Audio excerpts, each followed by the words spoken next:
అప్పుడు హైదరాబాద్ ఉండైనా సరే, ఇంట్లో ఉండైనా సరే, ఇంట్లో రోజు షూటింగ్కి వెళ్ళవు కదా. అవును.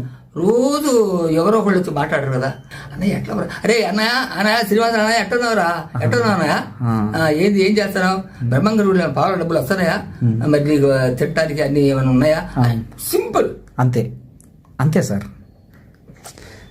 అనుకుంటాము. అంతేగాని ఎప్పుడన్నా పలకరిస్తానికి అంటే ఒక్కటి అందరం భయం, ఎవరు లేరు. మా అన్నయ్య వాళ్ళు, మా చిన్నన్నయ్య, మా పెద్దన్నయ్య, మా అక్కయ్య. సార్ ఇప్పుడు మీ తోడబుట్టిన వాళ్ళల్లో ఉంది మీరు, బ్రహ్మానందం గారు, అంతే అంతే. ఇంకా మీ తోడబుట్టిన ఆడపిల్లలు కూడా ఎవరు లేరు.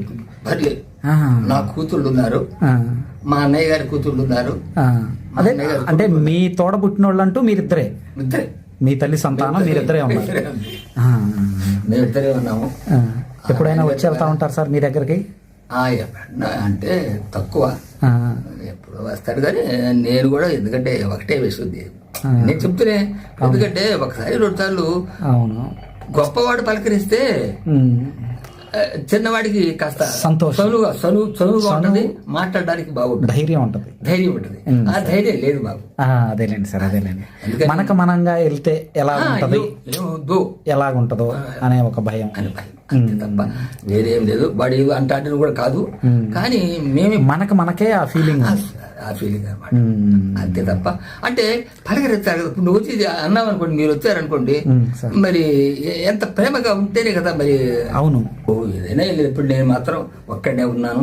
ఇప్పుడు కాకపోతే బాధ ఏంటంటే, బాధ ఏమి లేదు, ఏమన్నా ఎట్లా ఉన్నావురా అనా, ఆ ఒక్క మాట, అది ఆ ఒక్క మాటే సార్. ఏమనుకోండి, ఇది చూపించమాకండి నాకు, ఎందుకంటే ఎట్లా ఉన్నావునా, ఏంది, ఏం చేస్తున్నావు అవును అంటే ఎంతో, అసలు నువ్వు డబ్బు అక్కర్లేదు, నాకు డబ్బులు అక్కర్లేదండి.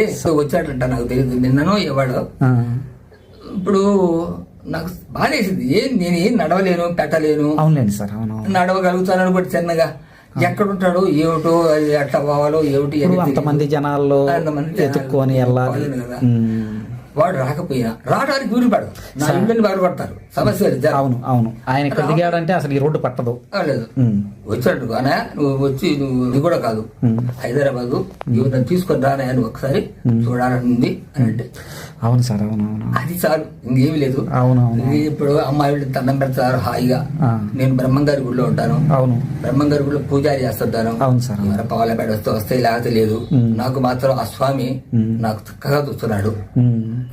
రెండోది ఏంటంటే పలకరింపు, అది ఎందుకంటే ఎప్పుడు ఏమవుతుందో ఎవరికి తెలియదు కదా. నేను ఇదివరకు 10 ఏళ్ళ నాడు వాడు పోయి దాదాపు 30 ఏళ్ళు 40 ఏళ్ళు అవుతుంది.